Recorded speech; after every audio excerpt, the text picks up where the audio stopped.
Las Vegas, September 11th, 1967, 3 a.m. The Sands hotel casino floor was still packed with tourists and high rollers, dice rolling, cards flying, slot machines ringing their mechanical songs of profit and loss. The air was thick with cigarette smoke and the particular energy of people gambling money they couldn't afford to lose. This was Vegas at its absolute peak, when the mob still ran the town in secret and Frank Sinatra still thought he was king. But Frank Sinatra wasn't king anymore, and in the next 20 minutes he was about to learn that lesson in the most brutal, humiliating way possible. Frank had been gambling for 7 straight hours. He was drunk, not the charming, performing drunk of his stage shows, but mean drunk, angry drunk, the kind where 52 years of accumulated rage comes bubbling up through the Jack Daniels. He'd been losing steadily all night, dropping money at the blackjack tables, the craps tables, the roulette wheel. By 3 a.m. he was down approximately $120,000, and his mood had gone from bad to volcanic. Carl Cohen, the Sands casino manager,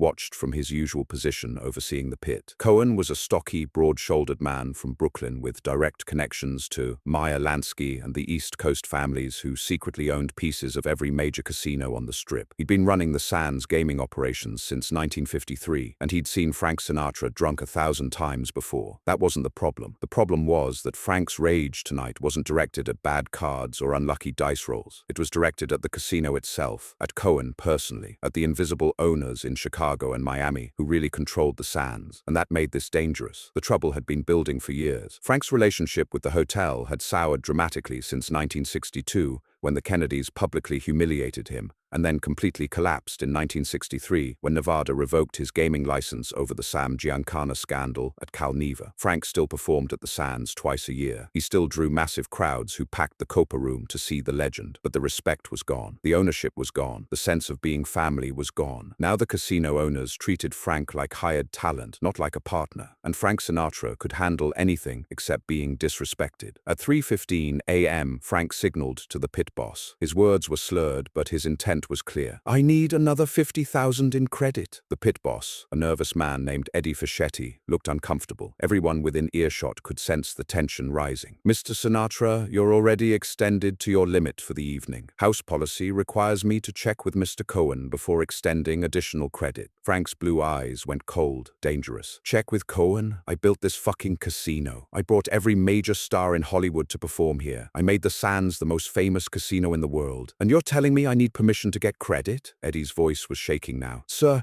you sold your ownership stake back in 1964. Current house policy for all guests, regardless of history." But Frank cut him off. "Get me Carl Cohen, right fucking now." Carl Cohen was in his third-floor office going over the night's receipts when his phone rang. Security, sounding nervous. "Boss, we have a situation developing on the main floor. Sinatra's drunk and demanding more credit. He's making a scene." Cohen sighed heavily. He'd been anticipating something like this all week. Frank had been pushing boundaries constantly, demanding comps for hangers-on, running up massive tabs, treating the Sands like it was still 1960 when he actually had ownership power. "How much is he into us for tonight?" Cohen asked. The security supervisor checked his numbers. "About 120,000, and he's asking for another 50 on top of that." Cohen did the quick math in his head. At Frank's current luck and his current state of intoxication, that 50,000 would be gone within an hour, and then Frank would demand more and more until he was into the casino for $500,000 he might not be able to pay. It was a casino manager's nightmare, a high-profile player spiraling into a debt hole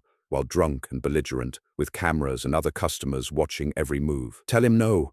His credit is tapped out for the night." There was a pause on the line. "Boss, it's Frank Sinatra." Cohen's voice hardened. "I don't care if it's the Pope. The answer is no." When Eddie delivered this message, Frank's face went from cold to thermonuclear. "Cohen said no?" His voice carried across the entire casino floor. Tourists stopped mid-pull on slot machines. Dealers paused with cards in their hands. High rollers looked up from their tables. Everyone in the Sands casino turned to watch Frank Sinatra lose his temper in the most public way possible. "You get him down here, right now. I want to see Carl Cohen face to face." Eddie made the call with shaking hands. "Mr. Cohen, he's demanding to see you personally. Sir, he's creating a major scene. There are probably 200 people watching this." Cohen knew the smart move was to diffuse this privately, upstairs, away from customers and cameras. But he was tired of celebrities who thought rules didn't apply to them, tired of Sinatra specifically, who'd been a constant headache for years with his demands, his temper, his sense of entitlement. "I'm coming down."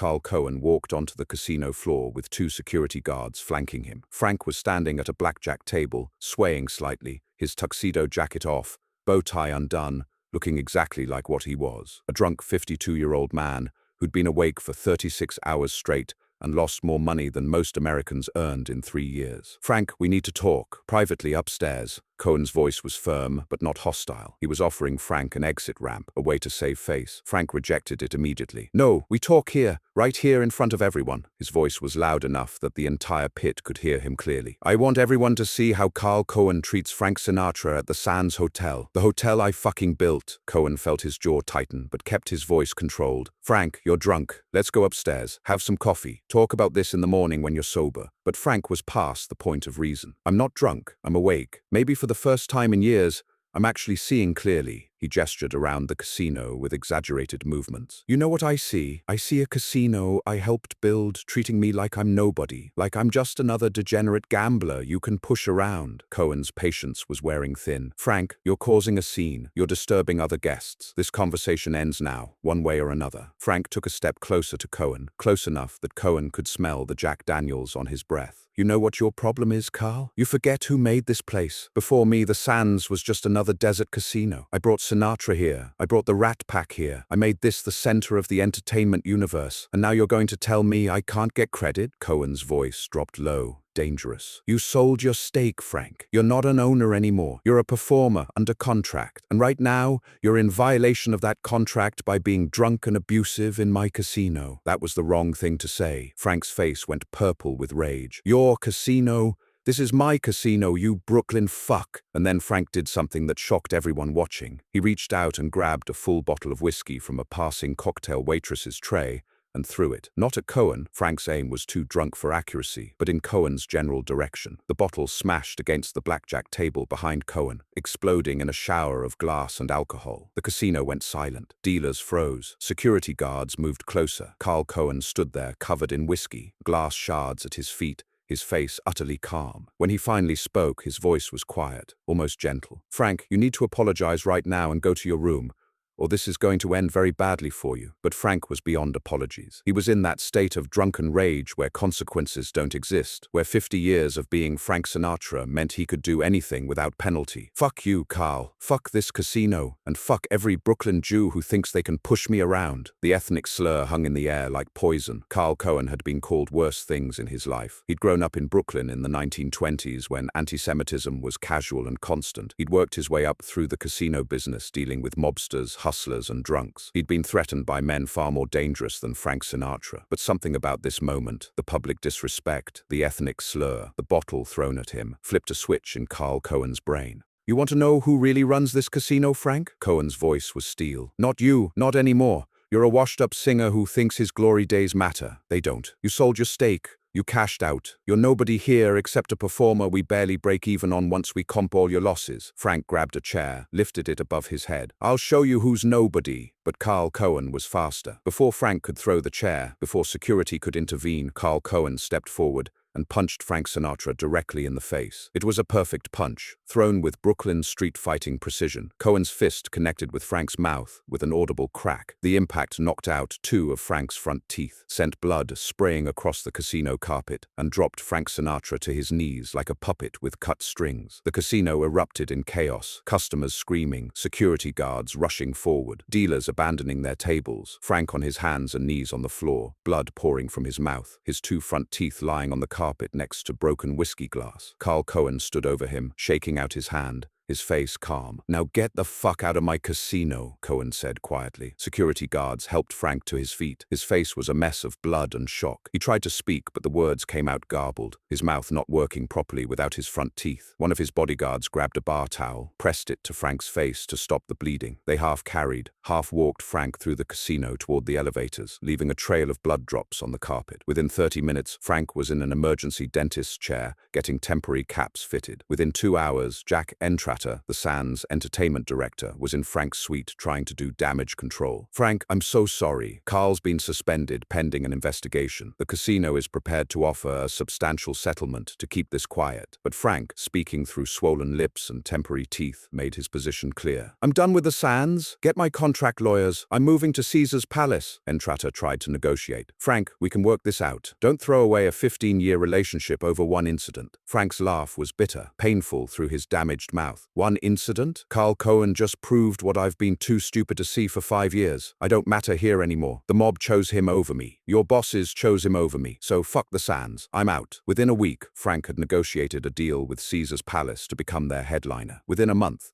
he'd moved his entire operation across the Strip. The Sands tried to sue for breach of contract, but Frank's lawyers tied them up in court for years. Carl Cohen was not suspended or punished. The Sands ownership, the real owners, the Chicago and Miami families who ran things from the shadows, sided completely with Cohen. Frank Sinatra was expendable. Carl Cohen was essential. The incident was covered up as thoroughly as possible. The Sands paid witnesses $50,000 to sign NDAs. Hotel employees were threatened with termination if they spoke to the press. The official story became that Frank had fallen while drunk. No mention of the punch, no mention of the teeth, no mention of the humiliation. But Vegas being Vegas, the truth got out anyway. Within months, everyone in town knew that Carl Cohen had punched Frank Sinatra in the face and gotten away with it. Frank's reputation took a massive hit. He wasn't untouchable anymore. He wasn't king. He was a 52-year-old drunk who'd gotten his ass kicked by a casino manager. For the next several years, Frank's relationship with Las Vegas was strained, complicated, marked by that one moment of humiliation. He performed at Caesar's Palace. He made money. He maintained his career. But something fundamental had changed. The respect that comes from power was gone. People knew Frank Sinatra could be challenged, could be beaten, could be humiliated. The myth of invincibility was shattered. Years later, in the 1980s, a reporter asked Frank about the Carl Cohen incident. Frank smiled, showing perfect dental work, and said, "Carl was right to do what he did. I was being an asshole. Sometimes